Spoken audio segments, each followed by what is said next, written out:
everybody. This is our podcast. I'm George Gallo. I'm Brandon That's Miller. Brandon Miller. So, we're both college students here at Suffolk Community College. We're both in the radio, TV, broadcasting program. We both are aspiring to do sports broadcasting, something like that as a career.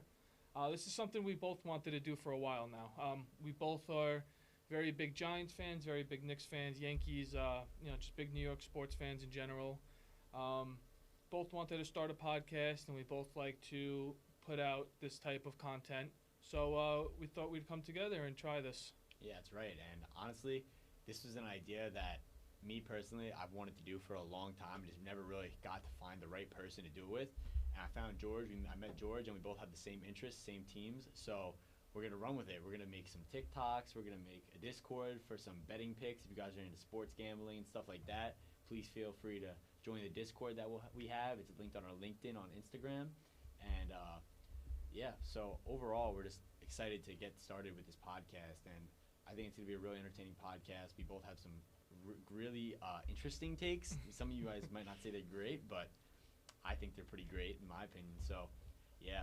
I'm sorry. Go ahead. What's funny was me and Brandon really didn't know each other much before school, and we actually found out that our moms went to high school together and were friends together. Right. And so the funny thing is, it's very funny how like connections work. I actually was out to breakfast the other day, and like I was just walking up to the door, and George's mom noticed my mom, and she goes Jen, and I'm like, oh my god, I don't even know who this lady is, and it all of a sudden out of nowhere, and my mom was like, that's George's mom, and I was like, no way. Small world, That's man. really Shit's small crazy. world. It It's really actually is insane. Really weird how that happens. It is really weird, especially after it was like the day after we started talking about doing the podcast and stuff, actually getting serious about it. So it's crazy how life works, and this podcast is going to be something that we turn to every week, and hopefully you guys enjoy it.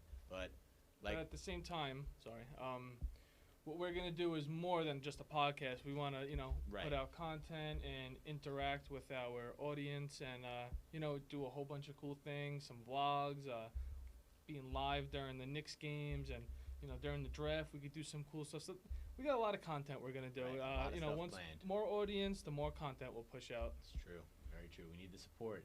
Support keeps us going. It keeps us fueled. Yeah. So to get into it, not a lot of our viewers know our where we stand when it comes to our sports teams and players. Let's go down the list with the Knicks. Let's go individually, one by one. Kind of do our little evaluation on each player. I'll let you go first. You give me. We're not talking about Charlie Brown here and those fucking bums that are on the end of the bench. Useless guys. Talk about the top 10. Our 10-11 rotation, and I'll go after you. You go first. All right, so obviously we're going to start off with Jalen Brunson. Thoughts are pretty clear and easy, as George has Jalen Brunson on his shirt. He's the guy. He's the man. He's top dog. He runs New York City. He's the GOAT. He's the greatest player that we've had in New York City in a very, very long time, and I can't even remember. Maybe, I guess you could say since Melo, I guess. Oh, yeah, Melo. But, yeah, it's really great to see that we finally have our guard of the future, and we have him on a very cheap deal. So I really can't complain about Jalen Brunson. He's done more than enough. He made his first All-Star appearance this year, and the sky's the limit for Jalen Brunson and the Knicks right now. He's the franchise guy. We were never able to land that superstar after Carmelo. We were looking for it in the trade rumors. We were looking for it in free agency. The Mavericks didn't want to sign Jalen Brunson to, I think it was $55 million. 4 years. Yeah, and we signed him to a 4-year, $100 million deal, and that was the best deal, arguably, in NBA history, because this guy is an MVP candidate. Especially now with how much the players are getting paid. Yeah. To get him on a deal like that is crazy. So, honestly, you got to think about it. He is a top 5 guard in the league, definitely. Mm-hmm. Questionably, I would say top 3. He got robbed of being an all-star starter this year. Agreed, 100%. And you look at the contract details for him compared to guys like Dame who are getting super maxes and stuff like that. And he's outperforming all these players. It's something that the Knicks did a really great job with, especially with the front office making a signing like this. And obviously, the Mavericks didn't have as much confidence in him if they're only giving him $55 million a year. And he's an exciting player to watch too. Right. He's got a very good handle. He loves the mid range. He loves to get to the paint. He gets to his spot. No matter who's guarding him, who's in front of him, he gets the shot that he wants, and it goes in at a high percentage.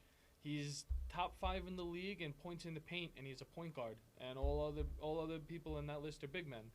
So that tells you a lot there. And he's also only 6 foot, maybe 6'1" with some nice shoes on. Yeah, scraping 6'1". He would probably like to say he's 6'1", but he's probably not. I mean, he got up for a dunk. He got up for there. a dunk. Maybe we'll give him 6'1". Little rim grazer. Like, I don't know. Maybe. We'll see about it. But we're gonna move on to our next player. We got Julius Randle. What are your thoughts on Julius Randle? See, this is hard because Randle is an All NBA player. He's a guy that's a walking double-double every night, 20 and 10 guy. It's just sad to see his availability is starting to limit him performance on the court. It's during the postseason he disappears or gets injured. I'd like to see Randle get healthy this season, and hopefully he'll help us with a playoff run. And if not, hopefully we send his ass somewhere else. Yeah, I mean, I don't disagree. I mean, I've been a big fan of getting rid of Randle for a star player for a while now. I've always thought that we need a big man to pair with Jalen Brunson ever since Brunson's been playing the way he has been playing. And I think there is guys out there like Cat, Embiid, or there's other players out there, other big men that we could go after and try and target.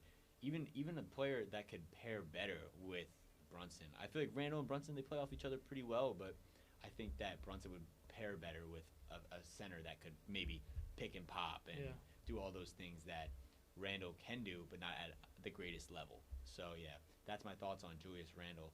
So we'll move over to one of the newest acquisitions for the Knicks. We have OG Anunoby. What are your thoughts on OG? Yeah, OG is a dog. He was involved in that IQ and RJ trade. I couldn't stand both of them.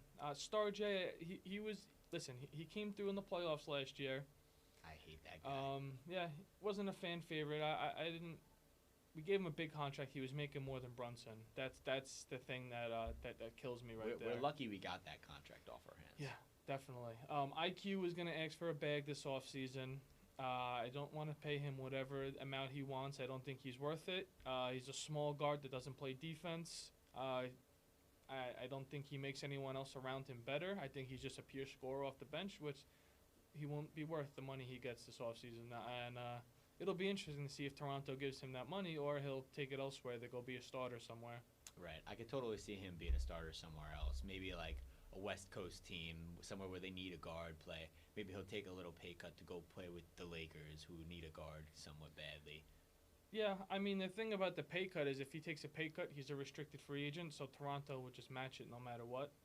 So I don't see, maybe not a pay cut. I don't think Los Angeles would go after Emmanuel quickly. I think they need someone more, that could play defense too.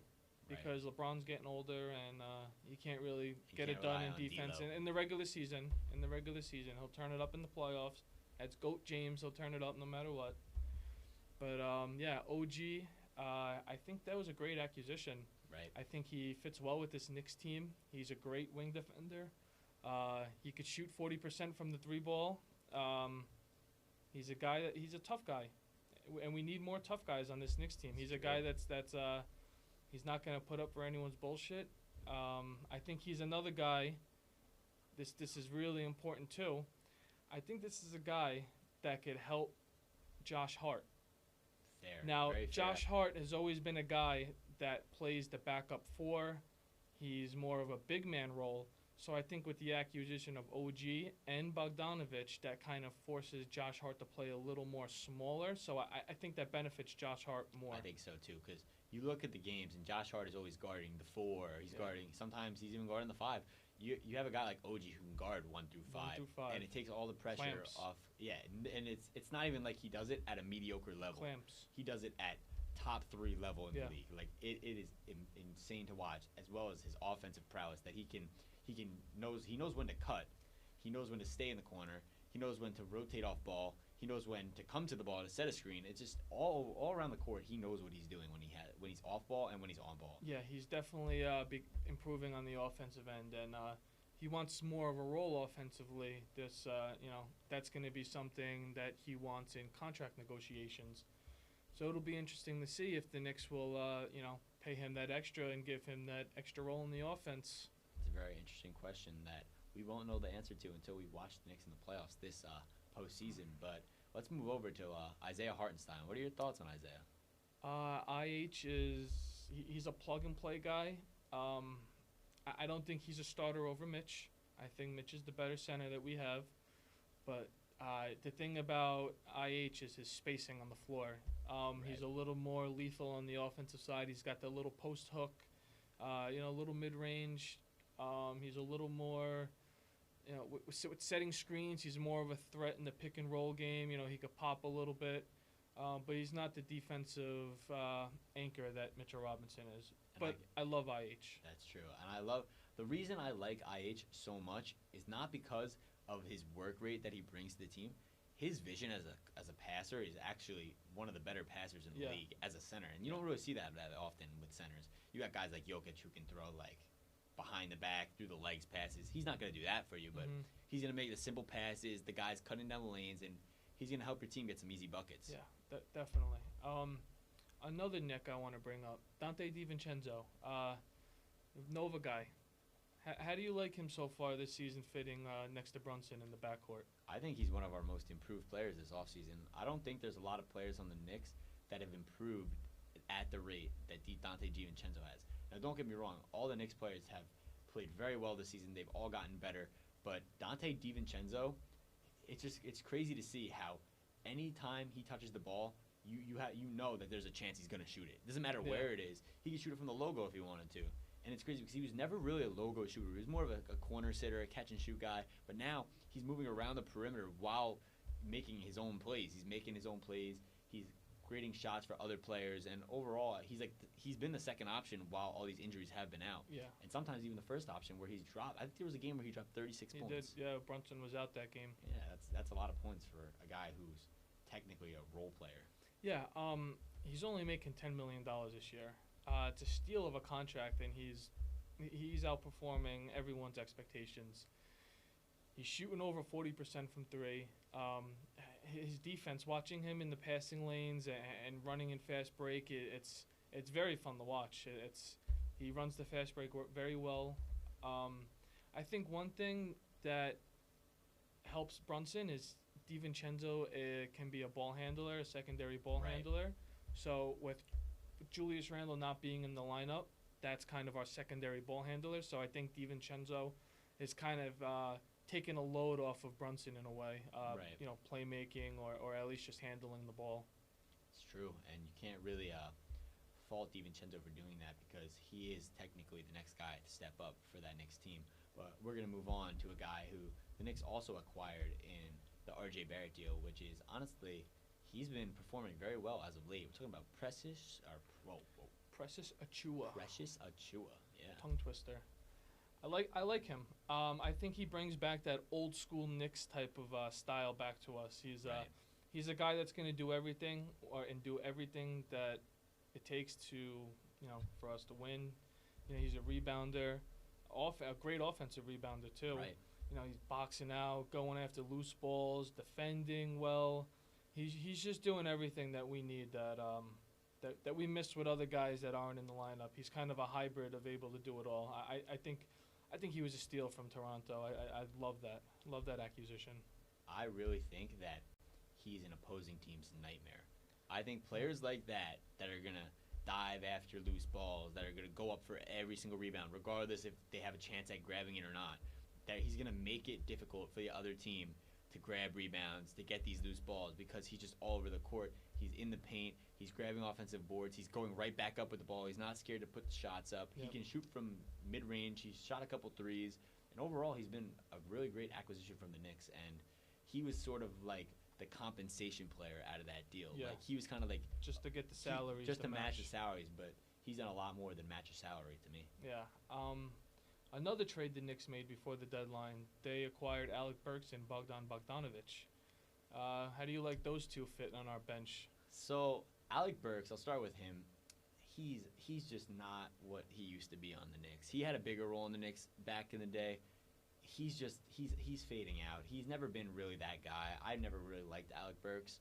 He's okay. He's just not who I prefer to run the backup guard for the Knicks. I'd much rather Deuce McBride.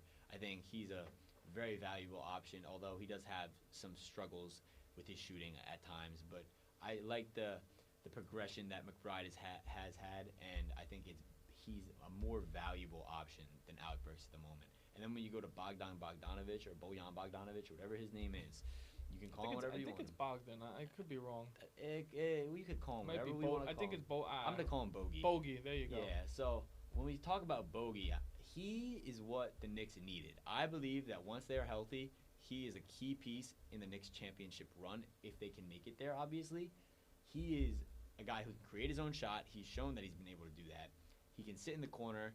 He can play a little bit of defense, nothing crazy, but to play a little bit of defense. He's a little he's a little oversized compared to the other players on the Knicks, so yeah. He's a little bit bigger than most of the Knicks. But I mean, yeah, he can shoot at a really high rate, and he creates his own shot. He's not scared to drive. He's physical. He plays pretty physical for a guy who doesn't have like that kind of frame, but he's a great pickup. I like it. Yeah, I don't like Alec Burks much. I think you could have upgraded the backup point guard position a little bit better before the deadline. There was guys like Bruce Brown and guys like Malcolm Brogdon I thought could have been a little bit better. Right. But, they got him because the Bogey was on the Pistons as well. I think he's a very good shooter off the bench. Once we get everyone healthy, he's going to be a great bench piece. Lights out shooter, veteran. I think the bench is well equipped for a playoff run. It's just health now. Right, and I remember when we were watching the Knicks and Celtics game the other day, me and George were just like wondering. We're like, dang, how old is this guy? We were thinking he's like 28 and shit, and we're like, okay, like this guy is like, we still got him. And we look online. I asked Siri. Siri goes, Bojan Bogdanovich is 34 years old. Yeah, 34. I was like, wow. So he's on the verge of retirement. Yeah, I remember him on the Pacers dropping 20. He had a 20 points per game season. That All-Star season he had on the Pacers. It's funny. So he's a hooper. He's a hooper. It's been one Who of the. we're missing? Mitchell Robinson. Mitchell Robinson. How can we miss Mitch? He just needs to come back. There's no other thing to say about Mitch. We haven't got to see him play a lot this season because he's been injured most of the season. But when he has played, he's just dominant. Everywhere he goes, he's grabbing rebounds. He's setting screens. He's helping out on the defensive side. He's getting blocks. I mean, we really miss his presence, to be honest. Yeah. He was the best rebounder in the league when at the beginning of the season. Had the most offensive rebounds per game. He anchored our defense very well. So we're missing him. Offensively, he's struggles a little bit. He can't hit any free throws. He can't really do anything but catch alley-oops and get put back dunks. Right. Doesn't really have a move when his back to the basket that he could go to. But that doesn't take away what he could do for us rebounding and defensively. That's two key things that the Knicks need, and he does very well at a high rate. So I think we miss him a lot, and it was good to see him on the bench the other night too.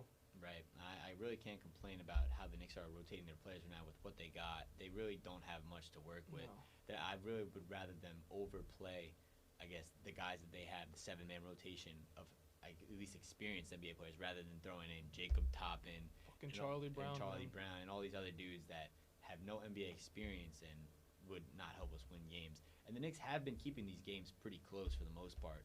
They have, like Celtics the other night, they had them until I think it was 5 minutes left in the fourth quarter where Boston just started pulling away. And it was like, with that much star power, it's going to take the Knicks' full healthy lineup to beat a team like Boston in the playoffs. Yeah, Boston's an all-star lineup. They had everyone healthy, no one on the injury report. So it was definitely an interesting game. We had pretty much our whole team on the injury report. But with that being said, we'll see Boston later on in the playoffs. They haven't seen the last of us. Don't worry. Right. And before we switch to talk about the Giants, just one thing if you want to know about me and George, we are both haunted by Sam Hauser. We do not like Sam Hauser at all. He is. I think George brought it up to me, and I never realized it, but every single time that we play against Sam Hauser, it just seems like he just goes off every time. We don't even realize it. It's like a slowly developing him just bucket after bucket, and then you don't even realize it. And by the time you realize he's at 21 points for a guy that barely plays. Yeah, he's. It happens every Knick game. No matter who they play, there's always some bum that starts hooping on us. Like yesterday, it was Murphy. Yeah, Yeah, it's always somebody, always somebody. So to see him, it was, it's frustrating. It is very Frustrating for sure. But now we're gonna move over to the New York Giants, who have a lot of questionable Even things. more frustrating. Yeah, they're a very frustrating franchise to be a fan of right now. But they have a lot of questions going into this offseason. So I guess I'm gonna start. The question I'm gonna start with to you, George, is what would you do with pick 6? Would you trade it? Would you keep it? Would you trade up? I got all control on my part. What I'm doing is I'm staying put. I'm not moving up. I'm not moving down. We got 2 second-round picks. I think just stay put. You know, we might get a quarterback that falls in our lap. We got 2 stud receivers in the draft that we could take. There's some O-linemen, and so just stay put. I mean, why trade up? I don't see we're in a position right now to trade up for. I think we need a next year first-round pick. Probably be picking in the top 10 again next year. I hate to break it to you. I really don't want to give up that pick. I think that's very valuable. I kind of agree with that take, and to be honest, with pick 6, there's so many different directions you go, and it's still unsure of what the top. I mean, obviously, within the top 3, 2 quarterbacks are going to be selected for sure. We don't know what the 3rd pick's going to do. The Patriots might draft Marvin Harrison, they might draft a quarterback, or they might trade out.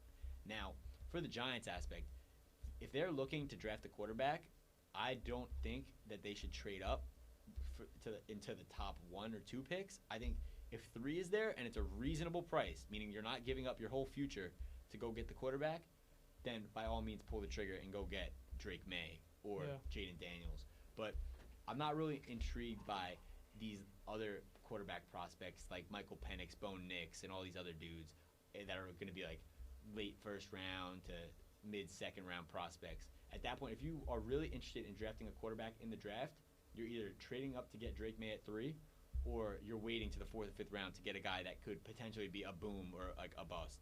But I'm not trading all my assets away to go move up to 1 to try and get a guy like Caleb Williams, who is supposedly the next Mahomes. Yeah, I mean, hey, Bo Nix falls to the 2nd round. I would not mind the Giants taking Bo Nix. I think Bo Nix is going to be the 3rd best quarterback in this draft behind Caleb and May. I think Bo Nix will be 3. I get his age. You take him in the 2nd round. Listen, I think he's a gunslinger. I think he comes into this league right away, and I think he just starts slinging the rock around. I will be honest. I got to watch a couple of Oregon games this year, and he is very impressive. His arm talent is very impressive, to be honest. And I'm never for drafting guys over the age of 24. Never have been, never will be. I just don't believe in it. But sometimes you can bend the rules a little bit. And I think with a guy like Bo Nix, who he just looks like he's so properly equipped and he's ready to come into the NFL and start slinging the rock around. Now, with that being said, if we're going to pick up a quarterback in the 1st or 2nd round, there better be some signings on the O-line in the offseason, because there's no way we're drafting a new guy to sit behind that O-line and tear another ACL or something like that. Well, they want Daniel Jones to be the starter again this year. So you know what? We don't address the O-line this year. Throw Daniel Jones out there. Let him get killed. Let him get thrown around. I can't stand him. I don't want to see him in a Giants uniform anymore. He robbed us. The guy's a fraud. He's fucking scared to play football. I mean, how do you blame him, though? He's got no one to throw to. He's got no O-line blocking for him. I think Schoen really fucked up bad by giving him that contract. I think that really fucked us up. Yeah, and I don't think that giving him that contract was the right move at the time, because he was weighing out the contracts between Saquon and Daniel Jones, and he decided to give it to the quarterback, which in most cases is right. You should give it to the quarterback over the running back. But with that being said, not every running back is Saquon Barkley. And not every quarterback is Daniel Jones. Yeah. Right. And at the time, the pay for Daniel Jones was a top 10 quarterback money. So obviously now with the raising salary cap and stuff, he's not top 10 money anymore. He's mid-tier quarterback money. But I don't even know if he's mid-tier money. He might even be below it. He might not even be worth a bag of chips at this point. With the new contracts too. I think it's so bad with his contract. His value is dirt. His value is shit. Right. He's got no value right now. Coming off an injury, a terrible season. He's got nothing good going for him right now. And it would be a blessing for him speaking, if he got the chance to start for the New York Giants this year to prove that he could actually do something because no team wants his contract. The Giants are definitely going to find a way to get a new quarterback by either the end of this year or the end of the next draft, obviously. So, with that being said, Daniel Jones' career in New York is basically over. We all know that. But unless somehow he comes out this season and throws for 40-plus touchdowns. I don't care. But I don't even care if that happens. I still don't think we're trying to be realistic here, which means Daniel Jones, if he does start every single game this season, will throw 15 to 18 touchdowns max. He won't even hit 20. I don't think he won't even. 20. He might even have more interceptions than he has touchdowns. Yeah, it's ugly. It's a sad thing to see because the Giants have really, really been on the decline ever since that one good season they had. We haven't had a regular, an average-looking offense, and I can't tell you how long. I could watch any single football game, 3rd and 18, 3rd and 10. All of these downs that we cannot get off the field. We cannot advance on 3rd downs for nothing. 3rd and long, I can't tell you the last time the Giants got it. 2nd and we can't pass the ball for more than 10 yards. We can't run the ball for more than a yard. Our offense is a shit show. It really. We had 3 quarterbacks. One guy barely could stay healthy, Tyrod Taylor. Daniel Jones was a bum, and we got some other guy living in his parents' house. So it's like it's a shit show. It really is a shit show. Yeah, and then you look at like how the Giants are like evaluated right now, and you look at who they can draft, who can help. They need so much to help that team. There's so many ways that one player, no matter who it is not fixing the New York Giants. And it's sad because that defense is good. Right. All right, Okereke had an All-Pro year. Xavier McKinney had a great year. We got Banks as a promising corner. Thibodeau and Dexter Lawrence on the D-line. I mean, Simmons played like shit this year. Realistically, the reason the Giants' defense wasn't ranked within the top 10 this year is just because the offense could not stay on the field for more than 3 minutes. How many 3-and-outs did we as a see defense, this year? eventually you're going to get tired and give up points. But the Giants, in the last few weeks of the season, they led the league in forced turnovers because they actually started running the ball, running the rock, starting to move it a little bit. But it took them till week 14 to start actually figuring stuff out. At that point, the season's fried. Why would you want to win at that point? Yeah, we definitely could have had a better draft pick too. We ruined that. I just think it's a disaster. I think Saquon walks. I think he goes somewhere else. And Schoen really looks like an asshole giving Daniel Jones that contract and letting Saquon walk. I think that's a really bad look. And it's going to be a bad podcast episode when I have to walk on here and say Saquon Barkley left the Giants. All right. So I got a question for you. Non-Giants NFL players. Give me 2 or 3 of them that you enjoy watching or you're a fan of. Definitely Brandon Ayuk from the San Francisco 49ers. I feel like he's a player that's really underrated just because of the team he's on. And, they got a lot of star power. They got McCaffrey, Kittle, Debo. And, I just feel like he's really underrated for what he can contribute to an NFL team. And I feel like if he does decide to go somewhere else, I feel like he'd be more valuable and he'd get a bigger contract. Yeah. And another player I like a lot is Jair Alexander. I love his cornerback prowess. I love how he plays defense. I love how he is a man corner. I like how he's able to press guys. I like how sometimes he can sit into zone. And I feel like I just love the element of his trash talk. I love guys that are going to go out there and try and annoy the shit out of you for hours on end. Yeah.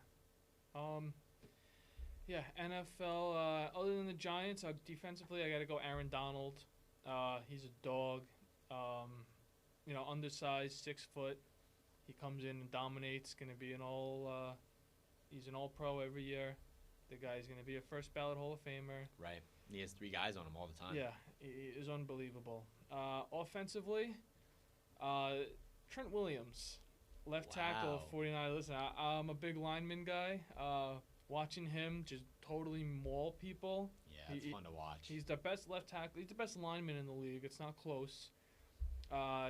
This guy anchors that left side of the line and pass protection.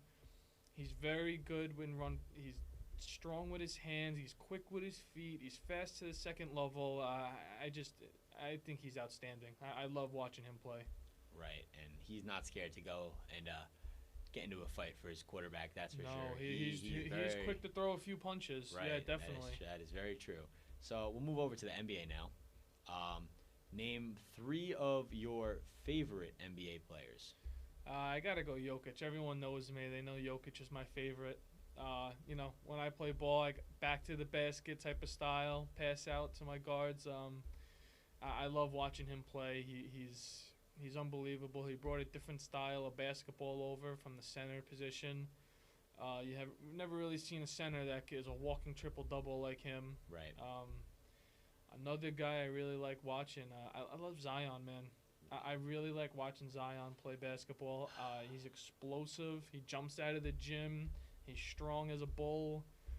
He can't really shoot well. It's something he's got to improve on. But I like to see him in a Knicks uniform one day. Even though we don't have RJ or Star J, the team up the Duke boys with, because you hate them. Yeah, I don't like that. Yeah, guys, like, I'm just going to shut down that right now. Zion Williamson will not be a Knick. It will not happen. I will not let that happen. If that happens, I will march to the front office, start a protest. I'll do whatever it takes to make sure that guy is not an Knicks. I would take Randall over him gladly. I would not trade Julius Randle for Zion Williamson. I think I would. That is ridiculous. I think I would. Never. I don't even care. Zion could be 34 Randall Randall could be 34 years old, and Zion could be brand new. Could be 21 for all I care. I still wouldn't take him. I hate the Duke boys. Zion's also only 23, 24 years old, so That's true. He's very young, so he's still got years to develop, so I'm not giving up on him just yet. That's fair, and if you can get me to change my views on any of those Duke players by the time this podcast is up, I would give you a lot of validation for that. But I'm going to have to work on that. I'm especially if Zion's going to make his way over to MSG. I'm going to have to change your mind on that. Just wait till we start covering March Madness, guys. We'll when we get into that, that'll be boy. fun. We'll make a bracket challenge That's and everything. Cool. That'd be cool. But yeah, we got a lot of content ideas. We got a lot of lists we want to put out. We got fantasy leagues we want to do. We want to put out mock drafts, vlogs we want to do. We want to go live and interact with you guys. One thing we'd like you guys to do is submit questions you have for us. You can submit it to our Instagram. You could submit it to our email. There's so many different links that you could go on. Whatever's easier for you guys. Give us some questions. We could play them on the podcast next episode, and we could answer them. Get you guys involved and build an audience and building a relationship with the audience. Right, and I feel like that's very important with a podcast.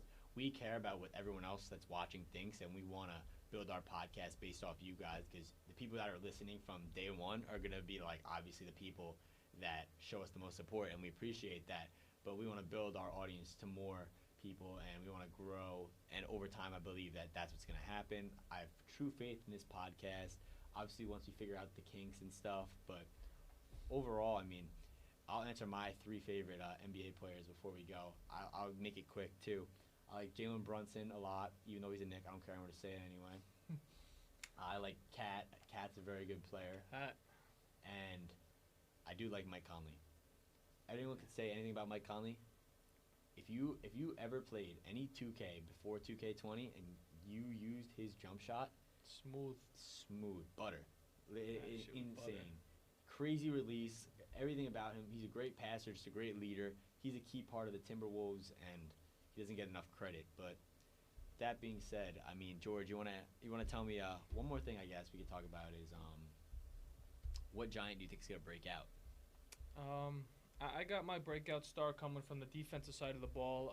Deonte Banks was a rookie this year, had an outstanding rookie season. He's guarding A.J. Brown. He's guarding CeeDee Lamb, Terry McLaurin 2 times a year. He could play zone. He could play man. He could press. He could play in the slot. He could play boundary. He's a very exciting player to watch. He's not afraid to come up and tackle. He's a little bigger of a guy for a DB.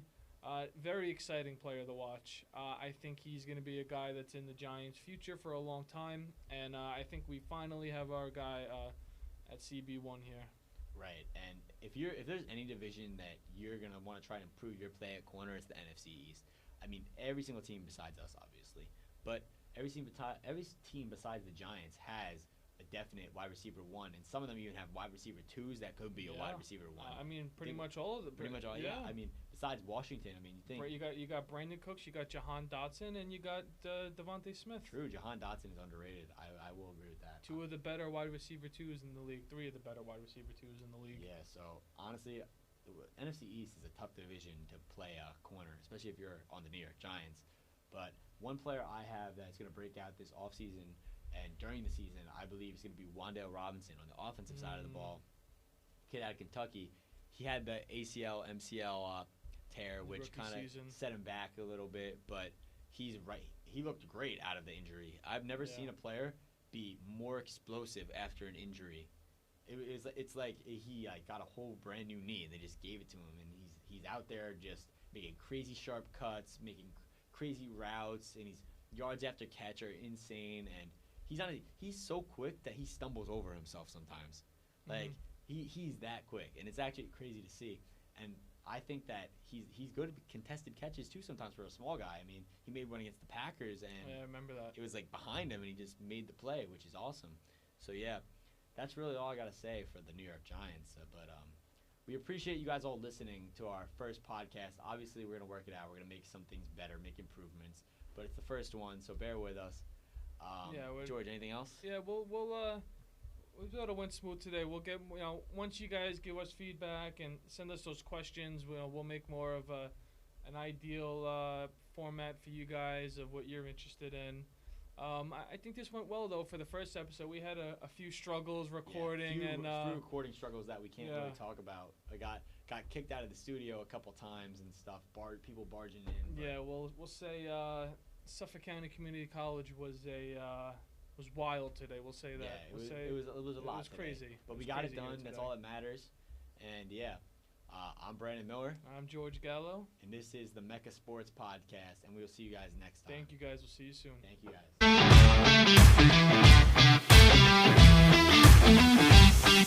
guys.